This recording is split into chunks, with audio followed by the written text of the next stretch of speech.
దైవగ్రంథము నుండి ప్రియా దేవుని పిల్లరా, మొదట దినవృత్తాంతుల గ్రంథము 4వ అధ్యాయము 9వ వచన భాగం చదువుకున్నా.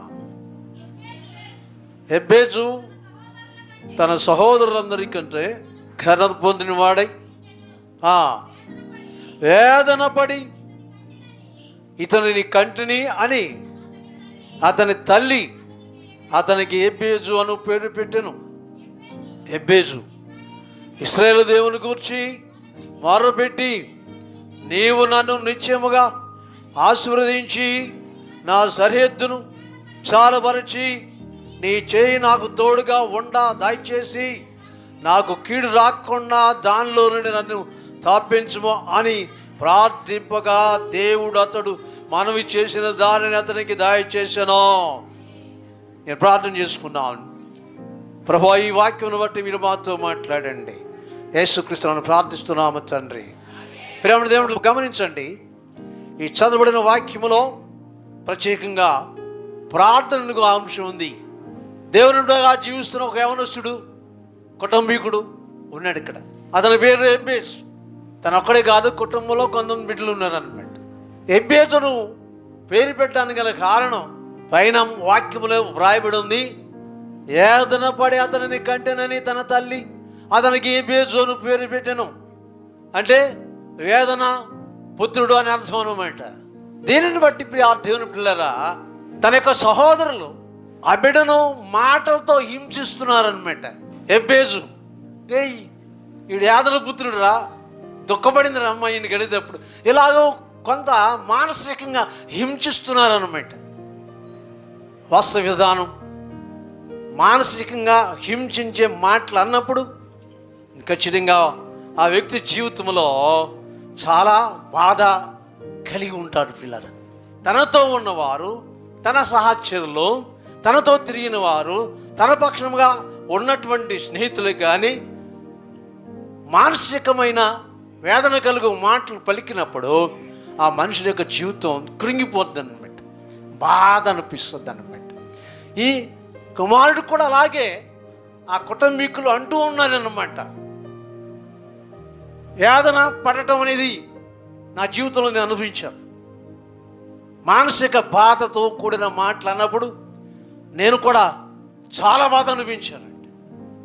ప్రభువైనటువంటి దేవుని పేరట నేను రైల్వే పనిచేసినప్పుడు పిలువబడినప్పుడు బయటకు వచ్చి దైవ సేవకుని ద్వారా ట్రైనింగ్కి వెళ్ళి దైవ సేవకుని దగ్గర 3 సంవత్సరాలు కోవర్కర్గా, అంటే మరలా తిరిగి దేవుని పని నేర్చుకోవడానికి ఉన్నప్పుడు ఆ కాలంలో నాకు బైబిల్ సంచి ఉండేది. నేను రైల్వే పనిచేసిన సహచరులు ఉన్నారు చూడండి, ఒకే స్థలంలో వెళ్ళే దారిలో కూర్చుని ఉండేవాడు అన్నమాట. నేను వాడితో పనిచేశాను. వచ్చి నేను సంచి చూసి వాళ్ళు ఏమన్నారో తెలుసా, రే జోలేసుకుని వస్తున్నాడు రా అనేవాడు. మొట్టమొదటి మాట. రెండవ మాట ఏంటి తెలుసా, మనలో ఈడు అన్యాయం అయిపోయాడు రా.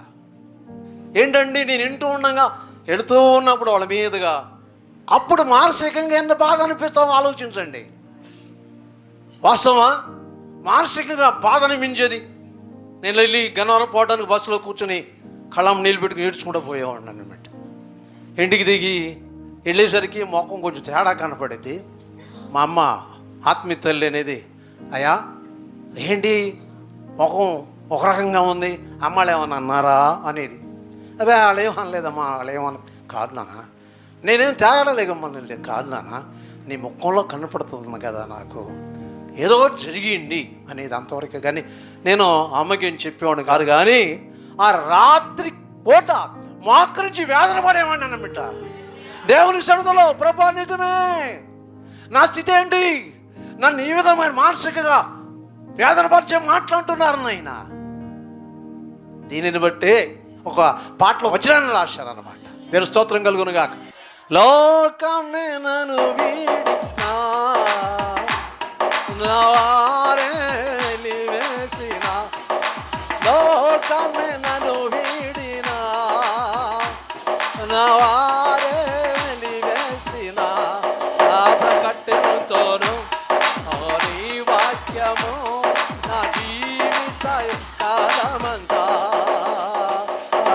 ప్రకట పెట్టెనుతోను నీ వాక్యము నా జీవిత కాలమంతా నా కాపరి నా యేసయ్యా. ఆమేన్. లోకమే నన్ను వీడినా అన్న తర్వాత నా వారే నన్ను వెలివేసిన అంటే అర్థం ఏంటి తెలుసండి? ఆ మాటలతో వెలివేశారని, నన్ను మానసికంగా మాటలని నా జీవితాన్ని వెలివేశారన్నమాట. అందుకు నేను పాటను ఉదహరించి రాసుకున్నాను. లోకము నన్ను వీడినా నా వారి మాటలతో నన్ను వెలివేసినా సరే నా జీవితకాలం అంతా కూడా దేవాని యొక్క నామస్మరణ చేస్తూ నీ స్వాత అందిస్తూనే ఉంటాను అనే పదాన్ని ఆ వచనంలో పెట్టా. ప్రభు స్తోత్రం కలుగునగాక. కనుక ప్రియ దేవునిలారా గమనించండి, దేవుని మహిమార్థముగా నడుచున్న భక్తుని యొక్క జీవితంలో మానసికంగా వేదన పడ్డాడు అన్నమాట, బాధపడ్డాడు. సహోదరులందరూ హింసిస్తున్నారు మాటల చేత.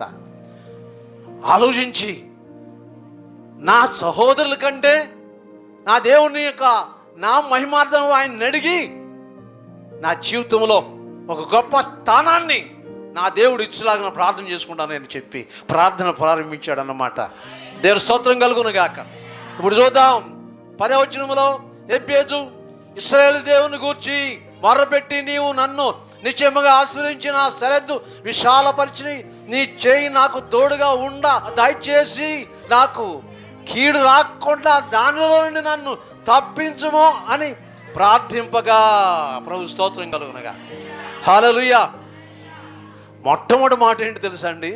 నా సరిహద్దును విశాలపరచము. ఏమండి? దేన్ని విశాలపరచమన్నాడు? నా సరిహద్దును విశాలపరచము. అర్థం ఏంటి తెలుసా? నా భూభాగాన్ని విశాలపరచు. నా తోటి నా అన్నదమ్ముల కంటే ఎబ్బేజు గొప్పవాడురా, దేవుడు అతని పక్షంగా ఉన్నాడు అనే స్థితి నా జీవితంలో కలగాలి. నా సరిహద్దు విశాలపరచు. మొట్టమొదటి మాట 34 కీర్తన 6వ వచనం ఒకసారి చదవండి. ఈ దీనుడు మొర్రపెట్టగా యెహోవా ఆలకించును, అతని శ్రమల అన్నిటిలో నుండి ఆయన రక్షించును. ప్రభు స్తోత్రం కలుగునుగా. ఈ దీనుడు మొర్రపెట్టగా యెహోవా ఆలకించును. ప్రియ దేవునులారా, దేవుని పక్షంగా జీవిస్తున్న ప్రతి కుమార్తె కుమారుడు ప్రార్థిస్తే దేవుడు జవాబు ఇస్తాడన్నమాట కదా. ఎంతమంది దేవుని నమ్మి నడుస్తున్నారో వారందరూ కూడా ప్రార్థిస్తే ఖచ్చితంగా దేవుడు జవాబిస్తాడనే పదాన్ని దావీదు ఇక్కడ ఉపయోగించాడన్నమాట. ఈ దీనుడు మొర్రపెట్టగా యెహోవా ఆలకించెను. స్తోత్రం కలుగునుగా. రెండవ మాటలు ఏమిటంటే శ్రమలన్నిటిలో నుండి, అతని శ్రమలన్నిటిలో నుండి వానిని విడిపించు. ప్రభు స్తోత్రం కలుగునుగా. Praise the lord. ఈ ఎబ్బేజు కూడా ప్రార్థన చేస్తున్నాడు అన్నమాట. ఈ సమయంలో నా సహోదరులందు రకరకాల పద్ధతి ప్రకారం విభజిస్తున్నారు మాటలతో ప్రార్థించుకుంటున్నాను ఆయన. ఒకసారి ముందు నాకు అవసరమైంది ఏంటో తెలుసు నాయన, నా సరిహద్దు విషయాలు పరచు అంటే అర్థం ఏంటి తెలుసండి? నన్ను గొప్ప స్థితికి నడిపించు. ప్రభు స్తోత్రం కలుగునుగాక. Praise the lord. Hallelujah. Praise the lord. అబ్బా, ఈ మన కుటుంబంలో ఎబ్బేజాడు గొప్పరా ఖచ్చితంగా వాళ్ళు అనుకోవాలి. తెలుసండి, మొట్టమొదటి మెన్షన్ చేసిన మాట ఏంటి తెలుసా? నా సరిహద్దు విశాలపరచము అంటే అర్థం ఏంటి? నా అన్నదమ్ముల కంటే ఒక ఉన్నత స్థితి నాకు కావాలి. ప్రభు స్తోత్రం కలుగునుగాక. వాళ్ళు ఇస్తుపోవాలంతే నన్ను చూచి, ఎందుకంటే నేను దేవుని పక్షంగా జీవిస్తున్న వ్యక్తులని వారు గ్రహించినట్లుగా చేయనాయన. నా సరిహద్దు విశాలపరచము. ప్రభు స్తోత్రం కలుగునుగాక. హల్లెలూయా. ఈ దీనుడు మొర్రపెట్టగా యెహోవా ఆలకించును. 34 కీర్తన 17వ వచనం కూడా చూడండి. నీతిమంతులు మొర్రపెట్టగా. స్తోత్రం చెప్పండి ఇప్పుడు. హల్లెలూయా చెప్పండి. నీతిమంతులు అనని నేను అన్నప్పుడు, నీతిమంతులు మొర్రపెట్టగా యెహోవా ఆలకించును. స్తోత్రం కలుగునుగా. గమనించిన పిల్లరా, నీతిమంతులు మొర్రపెడితే దేవుడు ఏం చేస్తాడంట? ఖచ్చితంగా ఆలకిస్తాడంటండి. అంటే దేవుని చిత్తమును బట్టి దేవుని పక్షంగా జీవించే ప్రతి వ్యక్తి కూడా దేవుని నమ్మి ఉన్నాడు కనుక నీతిమంతులుగా తీర్చబడుతూ ఉన్నాడు. వాక్యం చెప్పే సత్యం ఏంటంటే, అతడు యెహోవాను నమ్మెను, అది అతనికి నీతిగా ఎంచబడెను. కనుక మనమందరము కూడా ఎంతమంది దేవుని పక్షంగా జీవించడానికి వచ్చి ఆయన అంగీకరించి నడుస్తున్నారో వాళ్ళందరూ కూడా ఏమై ఉన్నారు అని చెప్పంటే, అబ్రాహాము నమ్మాడు కదా, అందుకన్నాడు అతడు యెహోవాను నమ్మెను, అది అతనికి నీతిగా ఎంచబడను. మనం కూడా యేసయ్యను నమ్మాం, మనకు కూడా నీతిగా ఎంచబడిన స్థితి కలిగి ఉన్నాం. ప్రభు స్తోత్రం కలుగునుగాక. హల్లెలూయా. కనుక నీతిమంతులు మొదలుపెట్టగా దేవుడు ఆలకించును, వారి శ్రమలన్నిటిలో నుండి వారిని విడిపించును. ఎంచక్కన మాట మీరు ఆలోచించు. మన బ్రతుకు జీవితాల్లో కలిగే ప్రతి సమస్యకు జవాబు ప్రభునటువంటి దేవుడే. కానీ దానికి అనుగుణంగా నువ్వు చేయవలసిన పని మాత్రం ఒకటి ఉంది, అదే ప్రార్థన. ప్రభు స్తోత్రం కలుగునుగా. హల్లెలూయా. ప్రార్థనా ప్రార్థనా యేసుకే స్తుతి అర్పణ. ప్రార్థనా ప్రార్థనా యేసుకే స్తుతి అర్పణ. ఆరాధింతుము, ఆనందింతుము, ఆలపింతుము ప్రార్థనతో. ఆరాధింతుము, ఆనందింతుము, ఆలపింతుము ప్రార్థనతో. మాట్లాడేదము, మొరపెట్టెదము, మాట్లాడేదము, మొరపెట్టెదము, మనవి చేతుము ప్రార్థనతో. ప్రార్థనా ప్రార్థనా యేసుకే స్తుతి అర్పణ. ఆమేన్. ప్రార్థన విషయంలో కొన్ని మాటలు చేర్చబడ్డాయి ఈ పాటలో. ఏంటో తెలుసండి? మాట్లాడేదమో, మొరపెట్టేదమో, మనవి చేతుము ప్రార్థన ద్వారా. ప్రభు స్తోత్రం కలుగునగా. అంటే ప్రార్థన చేస్తున్నాం అని చెప్పి అంటే దానికి అర్థం ఏంటి కదా? దేవుడితో మాట్లాడుతూ ఉన్నాం. ప్రభు స్తోత్రం చెప్పండి. ఎవరితో మాట్లాడుతానంట? ప్రార్థన నువ్వు చేస్తున్నావు, ప్రారంభించావు, దేవుడితో మాట్లాడుతున్నావు. అది మాత్రం మర్చిపోదు. మాట్లాడేదమో, మొరపెట్టేదమో, తర్వాత మాట్లాడే మనం, మొరపెట్టిన మనం చేస్తాం. ఏంటి అని చెప్పండి, ఇది కావాలనైనా నాకు మనవి చేయటం అంటే ఏంటి తెలుసా? నీ అవసరత ఏదో తెలియజేస్తావు అన్నమాట. మాట్లాడే దేవునితో మొరపెడుచు ఏం చేస్తావు అని చెప్పంటే, నీకున్న అవసరం ఏంటో, నైనా నా మనసు ఆగాల మొట్టమొదటి అనుకోండి. నాయనా బలహీనత ఉంది, నా కుటుంబం పలానా సమస్యలో ఉంది, అది అవసరం తెలియజేయటం అన్నమాట. మనవి చేయటం ఏంటంటే తెలుసు, మన అవసరత తెలియజేస్తూ ఉంటాం ప్రార్థనతో. దేవుని స్తోత్రం కలుగునుగా. హల్లెలూయా. కనుక క్రీస్తు యేసులో దేవుని బిడ్డలారా, దేవుని వాక్యం చెప్పే సత్యం, దేవుని నామమును బట్టి నీతిమంతులు మొరపెట్టగా యెహోవా ఆలకించెను. ప్రభు స్తోత్రం కలుగునుగాక. హల్లెలూయా. ఒకసారి కీర్తన 2:8 చూడండి. నన్ను అడుగుము, జ్ఞానములను నీకు స్వాస్థ్యముగాను, భూమిని దిగంతముల వరకు సొత్తుగా ఇస్తాను. స్తోత్రం చెప్పండి. హల్లెలూయా. Praise the lord. నన్ను అడుగుము, జనములను నీకు స్వాస్థ్యముగాను, భూమిని దిగంతముల వరకు నీకు సొత్తుగా. ప్రభు స్తోత్రం కలుగునుగా. ఎబేజు ఏమడిగాడు? పాయింట్ ఉంది అక్కడ. ఎబేజు ఏమడిగాడు? భూమే సరిహద్దు విశాలపరచు. స్తోత్రం కలుగునుగా. నన్ను అడుగు. దేవుడు అంటాడు చక్కని మాట, నన్ను అడుగుము, జనములను నీకు స్వాస్థ్యముగాను, భూమిని దిగంతముల వరకు నీకు సొత్తుగా ఇస్తా. ప్రభు స్తోత్రం కలుగునుగా. Praise the lord. అదే చెప్తున్నాడు, భూమిని సొత్తుగా ఇస్తానన్నావు కదా నాయన, నేను కోరుకునేది అదే. ప్రభు స్తోత్రం కలుగునుగా. హల్లెలూయా. నా జీవితంలో మొట్టమొదట జనములను లోపర్చు స్థితిని నాకు కల్పించు. ప్రభు స్తోత్రం కలుగునుగా. ఎంతమంది నన్ను ఎగతాళి చేస్తున్నారు, ఎంతమంది నన్ను చిన్న చూపు చూస్తున్నారు, ఎబేజు యాదనోడు అంటున్నారు. ఇదండి ఆయన బాధ. ప్రభు స్తోత్రం కలుగునుగా. హల్లెలూయా. ఒక విషయం నేను చెప్తున్నాను, ఏదైనా ఒకటి పట్టుకున్నారంటే ఒక మనిషిలో అదే అంటూ ఉంటారండి. పాప అతను బాధపడతాడేమో, పాప ఆమె బాధపడద్దేమో అనుకుంటావా? కుమారుని జీవితంలో అదే మనస్తత్వం, అంటే అలాంటి చూటి పోటీ మాటలతో బాధపడుచు ప్రభు దగ్గరికి వెళ్ళిపోయాడు. ప్రభు స్తోత్రం కలుగునుగా. అయా ఒకసారి నన్ను జ్ఞాపకం చేసుకుని అయినా ఇశ్రాయేలు దేవుడనే యెహోవాకు ప్రార్థన చేసి ఇలాగ మనం వచ్చేసాను. ప్రభు స్తోత్రం కలుగునుగాక.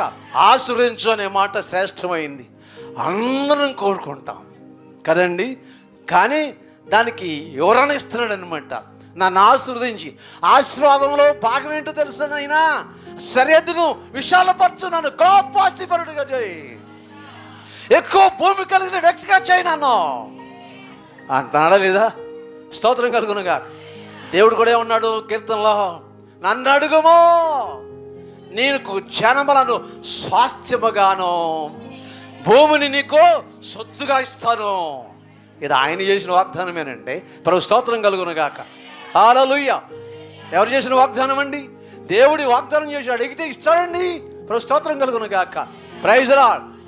మనస్పూర్వకంగా దేవుని నామమును బట్టి ప్రార్థనా శక్తి కలిగిన నీవు ప్రభు స్తోత్రం. అసలు ప్రార్థన చేయటం నేర్చుకోండి, ముందు ప్రభుని అడగడం నేర్చుకోండి. ప్రభు స్తోత్రం కలుగునుగాక.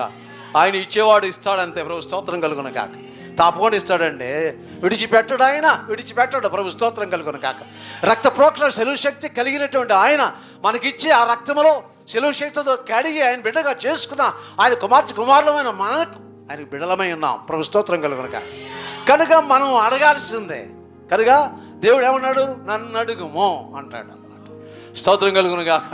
ఒకే ఒక కోరిక, ప్రభా ఇది నాకు అవసరమా, నాకు కోరుకుంటే ఖచ్చితంగా జరుగుద్ది అంతే. ప్రభు స్తోత్రం కలుగునుగాక. హల్లెలూయా. దేవుని చిత్తానుసారంగా మనం చూసిన వాక్య భాగంలో నా సరిహద్దును విశాలపరచము. తర్వాత అంటాడు, నీ చేయి నాకు తోడుగా ఉండనేమో. ప్రభు స్తోత్రం కలుగునుగాక. హల్లెలూయా. నీ చేయి, స్తోత్రం కలుగునుగాక. నీ చేయి నాకు, నువ్వు ఉంటే నాకు యేసయ్యా, నీ వెంటే నేను ఉంటా యేసయ్యా,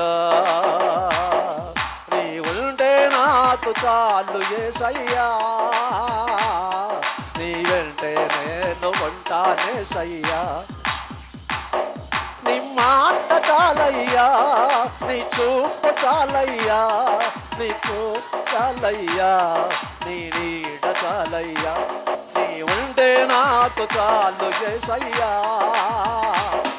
నీ వెంటే నేను ఉంటాను యేసయ్యా.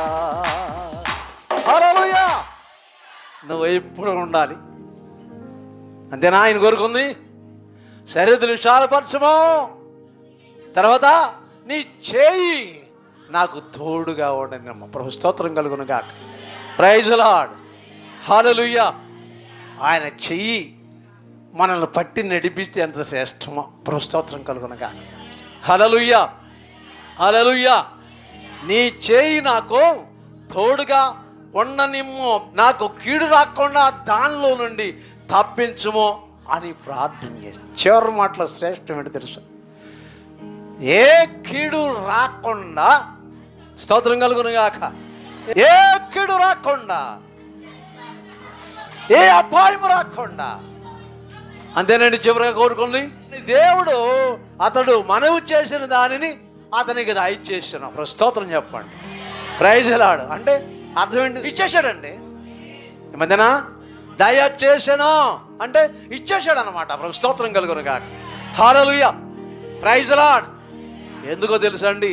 ఆయన ఏదైనా ఇవ్వగలంతే. స్తోత్రం. హల్లెలూయా. ఆయన ఏదైనా చేయగలడు, ఆయన ఏదైనా ఇవ్వగలడు. ప్రభు స్తోత్రం కలుగునుగాక. ఈరోజు దేవుని చిత్తును బట్టి ఏదైనా చేయగల సమర్థత కలిగిన దేవుని సన్నిధిలో ఉన్నావు కదా. ప్రభా నన్ను ఒకసారి జ్ఞాపకం చేసుకున్నైనా నువ్వు ఏదైనా చేయగలవు అని వాక్యం ఇప్పుడే నాతో మాట్లాడుతుంది. గర్భబలం లేదు నాకు, ఒకసారి జ్ఞాపకం చేసుకో అని వేదంతో ప్రార్థన చేసుకో. కారణం ఏదైనా చేస్తారు ఆయన. స్తోత్రం కలుగునుగాక. ఆయన దానిని అతనికి దయచేసి ఇచ్చేసాడంతే. ప్రభు స్తోత్రంగా నీవు మనస్పూర్వకంగా అడుక్కుంటే నీకు కూడా ఇచ్చేస్తాడని. సందేహపడకూడదు. సందేహపడివాడు గాలి చెదరగొట్టు సముద్ర తరంగములను పోలి ఉన్నాడు అంటాడు. తెలుసా? సందేహపడువాడు గాలి చెదరగొట్టు తరంగములను పోలి ఉన్నాడు అంటాడు. సందేహం పడకూడదు కదా. ఏమంతేనా? సందేహపడకూడదు. స్తోత్రం కలుగును గాక. దేవుని ఇష్టానుసారంగా దేవుని పక్షం నడుస్తూ సందేహపడకూడదు. సోదరుడా, ఎందుకు సందేహపడ్డావు? యేసు ప్రభు వారు పలికారు అన్నమాట. పలికారండి. ప్రభా, నీవైతే నేను కూడా ఈ నీళ్ళ మీద నడిచి వచ్చుటాగా నాకు సెలవి అన్నాడు. యేసయ్య ఏమన్నాడు తెలుసా? వచ్చేయ్. ప్రభు స్తోత్రం. హల్లెలూయా. యేసయ్య మాట శ్రేష్టమైంది. ఏం చేయాలి? వచ్చేయాలి. ప్రభు స్తోత్రం కలుగును గాక. వచ్చేయాలంతే. ఏదైనా ఎదురు కానీ గాక. ఎదురుగా ఎవరున్నారు? మాట ఇచ్చింది యేసయ్య. ఎదురుగా ఎవరున్నారు? యేసయ్య. యేసు మాట శ్రేష్టమైంది. నడిచే ఈయన యేసయ్యని చూసుకుంటూ పోవాలి కానీ గాలిని ఎందుకు చూశాడండి ఈయన? అమ్మా, ఏం చూశాడు? గాలిని చూచి భయపడి మునిగిపోసాగాను. జాగ్రత్త అండి. దేవుణ్ణి అడిగిన నీవు సందేహపడితే ఇంతే వస్తుంది. ఏది కోరుకున్నా సరే సందేహం పడకుండా కోరుకో. దేవుడు తన కార్యాన్ని నెరవేరుస్తాడు. ఎందుకు సందేహపడితే అల్ప విశ్వాసి అంటే సందేహపడితే విశ్వాసంలో అల్పం ఉన్నట్లు అర్థం. ఇది నేను చెప్పిన మాట కాదండి. ఎవరు చెప్పారు? సాక్షాత్తు మన ప్రభు అయినటువంటి యేసుక్రీస్తు వారు మాత్రమే చెప్పారు ఆయన. అంతేనా? అల్ప విశ్వాసి. ఎందుకు సందేహపడితివి? ఏమా, ఎంతమంది సందేహపడతారో వాళ్ళందరూ కూడా విశ్వాసాలు కానీ అల్ప విశ్వాసులు అని అర్థం అన్నమాట. యేసుక్రీస్తు ప్రియ దేవుని పిల్లరా, ప్రభు చెప్తున్నాడు సందేహపడితే ఏం చేస్తాడు? గాలి చెదరగొట్టు తరంగంలోనే ఒడ్డు వలె ఉంటారని, సముద్ర తరంగంలోనే ఉంటారని సందేహపడ్డాడు ఈయన. ఎందుకు అని సందేహపడ్డావు? అల్ప విశ్వాసం అన్నాడు. కనుక సందేహపడితే మాత్రం విశ్వాసములో అల్పం వచ్చిందని అర్థం అన్నమాట. అంచేతను అడిగిన కార్యం పొందే అవకాశం అంత తొందరగా నీకు దొరకదన్నమాట. కానీ ఇతను సందేహపడకుండా అడిగాడు అన్నమాట. ఎవరైనా ఎబ్బేజు ఏం సందేహపడలా. అడిగే 3 బుక్కలైనా సరే సందేహపడకుండా అడిగాడు. దేవుడు ఏం చేశాడంట? అతడు అడిగిన దానిని అతనికి దయచేసెను. దేవుని స్తోత్రం కలుగును గాక. హల్లెలూయా. 3వ కీర్తన 4వ వచనం చదవండి. ఎలుగెత్తి నేను యెహోవాకు మొర్రపెట్టినప్పుడు ఆయన తన పరిశుద్ధ పర్వతం మీద నుండి నాకు ఉత్తరం ఇచ్చాను. నీవు ఇక్కడ నుండి ప్రార్థన చేస్తే ఆయన పరిశుద్ధ పర్వతం మీద ఉండి ఏం చేస్తాడంట? జవాబు ఇస్తాడంటండి. మన దేవుడు మన ప్రార్థన ఆలకించు దేవుడై ఉన్నాడు. అట్టి శక్తి కలిగిన దేవుడిని కలిగి ఉన్నారు ప్రియ దేవుని బిడ్డలారా మనమందరం కూడా. అందుకనే వాక్యములు ఏమన్నాడమ్మా? నేను ఎలుగెత్తి స్తోత్రం కలుగును గాక అంటే పెద్దగా అరుస్తున్నాడు. ఎవరిని చూడలేక ఎవరిని చూసుకుంటున్నాడు? ఆకాశమందు ఆయన ఉన్నాడు. ప్రభు స్తోత్రం కలుగును గాక. ఆశీనుడైన ఆయన చూస్తున్నాడు. ఆకాశమందున ఆ దేవుడు నీ ప్రార్థనలకు ఎచ్చాలంటే ప్రార్థన ఎలా చేయాలి? ఎలుగెత్తి నేను యెహోవాకు ప్రార్థన చేయగా ఆయన తన పరిశుద్ధ పర్వతంలో నుండి నాకు ఉత్తరం ఇచ్చాను. దేవుని స్తోత్రం కలుగునుగా. క్రీస్తు యేసును దేవుని పిల్లరా, దేవుని పక్షంగా జీవిస్తున్న మనందరి జీవితాల్లో దేవుడు మనం ఏది కోరుకున్నా అది ఇచ్చే దేవుడు ప్రార్థన ద్వారా. ప్రార్థన లేకుండా దేవునిలో ముందుకెళ్ళే అవకాశం కలగదంతే. స్తోత్రం కలుగునుగా. ఎక్కువ భాగం ప్రార్థనా జీవితం శ్రేష్టమైంది. ఆ ప్రార్థన ద్వారానే మన జీవితాన్ని దేవునిలో సంపూర్ణ విశ్వాసంలో నడిపించుకునే కృప దేవుడు అనుగ్రహిస్తూ ఉంటాడు. ప్రభు స్తోత్రం కలుగునుగా. ప్రార్థన చేసుకుంటూ అది చిన్నదవచ్చు పెద్దవచ్చు, ఏది నువ్వు ప్రార్థన చేసుకుని తినాలి. ప్రభు స్తోత్రం కలుగునుగా. కారణం ఏంటంటే యేసయ్య అన్నాడు ప్రార్థన ద్వారా అది పరిశుద్ధపరచబడును. ఎందుకు ప్రార్థన చేద్దాం అనుకుంటావు? యేసు ప్రభు చెప్పాడా? నువ్వు ప్రార్థన చేసుకుంటుంటే ప్రార్థన ద్వారా అది పరిశుద్ధపరచబడును. ప్రభు స్తోత్రం కలుగునుగా. హల్లెలూయా. పింగారు ఆయన దేవుడిని నమ్మి నడుస్తుండగా ఆ సింగులు అందరూ ఏం చేశారో తెలుసా అండి? ఆయనకి ఇష్టం పెట్టారంట. ఇష్టం పెట్టి చచ్చిపోతాడు బాగానే. అప్పుడు రోజుల్లో పోతాడు అనుకున్నారంట. శుభ్రంగా తినేసాడు. ఇష్టం పెట్టినాను కానీ ఆ అన్నం ప్లేటు అతని దగ్గరికి వచ్చినప్పుడు ప్రార్థన చేసుకున్నాడు. స్తోత్రం చెప్పండి. ప్రార్థన చేసుకున్నాడండి. ఏమైంది? విషం దేవుడు తీసేసాడు. స్తోత్రం కలుగునుగా. విషము ప్రమాదకరమైంది. ఎలీషాతో శిష్యులందరూ కూడా వచ్చి ఒక కొండబెట్టి కూరాకులు తీసుకొచ్చి కూర వండుకుంటాం అన్నాడంట. పోండి వండుకోండి అని అన్నాడంట. అలా తీసుకుపోతూ ఉండేవాడు పాపం ఎలీషా గారిని. ఎక్కడికి వెళ్ళినా సరే మానవులకి ఎప్పుడు తీసుకుపోయాడు కదా, నువ్వు కూడా రావాలి తీసుకుపోయాడు. తీసుకెళ్ళిన తర్వాత మరి కూర వండుకుంటాం అని చెప్పాడు. పెద్ద కొండ పెట్టి కూరాకులు తెచ్చి వండుకుంటాం అని. మీ ఇష్టం ఏదన్నా. వాడంటే దాని గుణం రక్క ఏం తీసుకొచ్చాడంట, చేదు ఆ యొక్క దానిని తీసుకొచ్చి దాంట్లో పడేసాడంట. కొండ అంతా ఏమైపోయింది, చేదు కదా.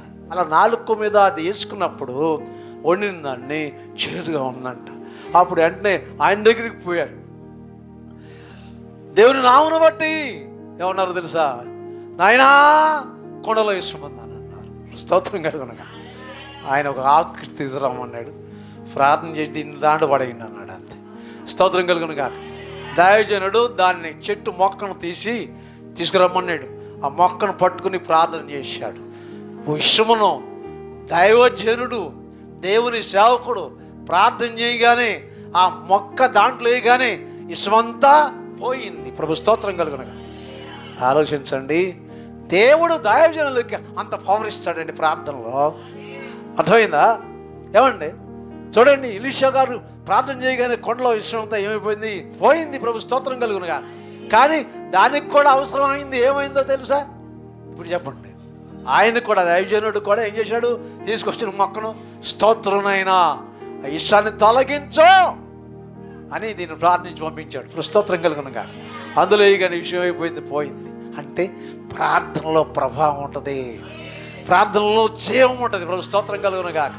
అంటే ప్రార్థనలో శక్తి ఉంటుంది, ప్రార్థనలో ప్రభావం ఉంటుంది, ప్రార్థనలో జీవం ఉంటుంది, ప్రార్థనలో శక్తి ఉంటుంది.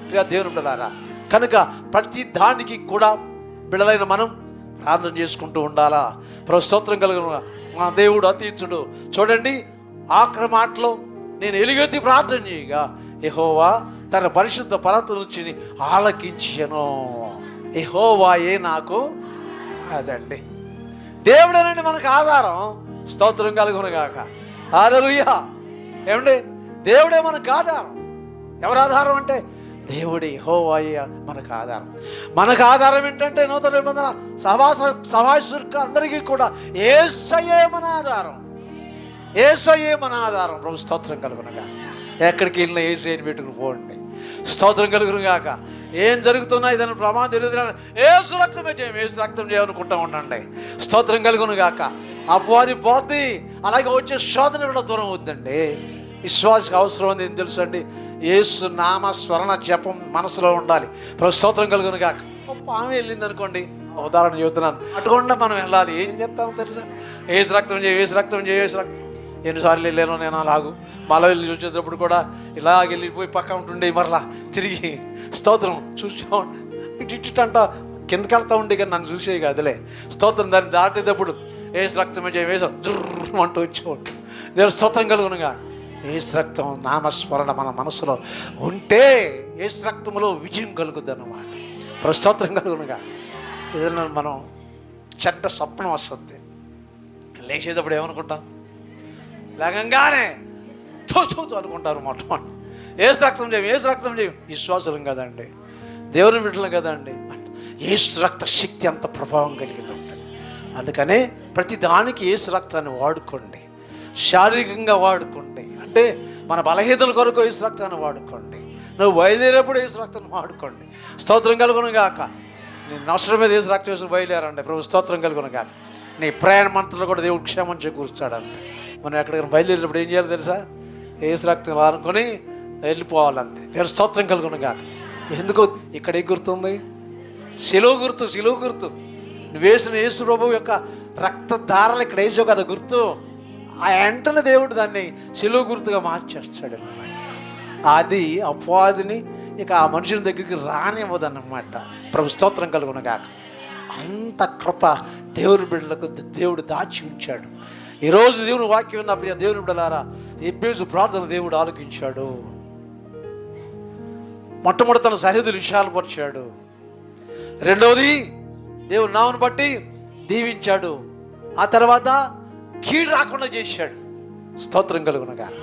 మన ప్రార్థనకు జవాబుగా దేవుడు ఏ కార్యాలు మనపక్షంగా చేస్తాడని చెప్పంటే మొట్టమొదట దీవిస్తాడు. ఆ దీవుల్లో దాగి ఉన్నాయి. మొట్టమొదట ఏం చేస్తాడండి? సరిహద్దు విషయాలు పరుస్తాడు. ఆ తర్వాత కీడు రాకుండా, ఏ బాధ రాకుండా ఏం చేస్తాడండి? దాస్తాడు, కాపాడుతూ ఉంటాడు. మన స్తోత్రం కలుగునగా. చివరి మాటగా మనం చూసుకున్నప్పుడు ఎలుగెత్తి ప్రార్థన చేయగా మన ప్రార్థన శ్రేష్టంగా కనబడుతూ ఉండాలి. దేవుడు ఆలకించే స్థితి కలిగి ఉండాలంతే. దేవుడిని ప్రార్థించే విధానాలు శ్రేష్టం. నీ ప్రార్థన నీ దేవునికి నీకు సన్నిహితంగా ఉండాలి. స్తోత్రం కలుగును గాక. దావీదు అందుకే అన్నాడు, నేను మనసుతోనూ ప్రార్థన చేయుదును, ఆత్మతోనూ ప్రార్థన చేయుదును అన్నాడు. ఆత్మ వచ్చినప్పుడు ఎలుగెత్తి ప్రార్థన చేస్తూ ఉంటాడు. తదనంతరం మనసు వచ్చినప్పుడు మనసులోనే ధ్యానం చేస్తూ ఉంటాడు. ఆ విధమైనటువంటి కృప ఒక్క విశ్వాసికి మాత్రమే దేవుడు ఇచ్చాడు. దేవుని బిడ్డలుగా జీవిస్తున్న మనందరికీ కూడా దేవుడు ఆ కృపను అనుగ్రహించును గాక. ఈరోజు నేర్చుకున్న భాగంలో శ్రేష్టత దేవుడు ఆయన్ని దీవించమని కోరుకున్నాడు, దీవించాడు. సరిహద్దులు విశాలపరచమని కోరుకున్నాడు, అలాగే చేశాడు. కీడు రాకుండా చేయమన్నాడు, అలాగే చేశాడు. ఆ తర్వాత ఏమన్నాడు తెలుసా? నీ చెయ్యి ఇప్పుడు కూడా నాతోనే ఉండాలి, కోరుకుండలాగు. అలా కోరుకుని ముందుకు వెళదాం. చిన్న ప్రార్థన చేసుకుందాం. మన దేవుని బిడ్డలారా, కొద్ది మాటలు మనం ఈ రాత్రి కాల సమయంలో ఇది అన్నా, ప్రభుని దేవుడు నిన్ను నీ జీవితాన్ని హెచ్చరిక చేశాడు. నీకు అవసరమైంది ప్రార్థన చేసుకుంటే దేవుడు ఇస్తాడనే ఒక సత్యాన్ని నీకు బయలుపరిచాడు. నీ అవసరత ఏదిందో ఈ రాత్రి దేవునికి తెలియజేయి. ప్రార్థన చేసుకోండి.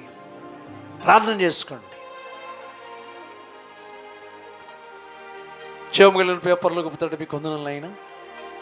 ఎబ్బేజు ప్రార్థన ఆలకించి సరిహద్దు విషయాలు పరిచి కీడు రాకుండా చేసి నాయనా తన యొక్క జీవితంలో అవసరమైన అన్నీ కూడా ఇచ్చి నీవే తోడుగా ఉన్నావు. నీ బిడ్డలు ఏది కోరుకుంటున్నారో అవన్నీ కూడా నెరవేర్చి నీవు వారి గృహాలకు, కుటుంబాలకు తోడుగా ఉండి నడిపించండి. మాతో ఉండి మమ్మల్ని నడిపించండి. యేసుక్రీస్తును ప్రార్థిస్తున్నాము తండ్రి. ఆమేన్.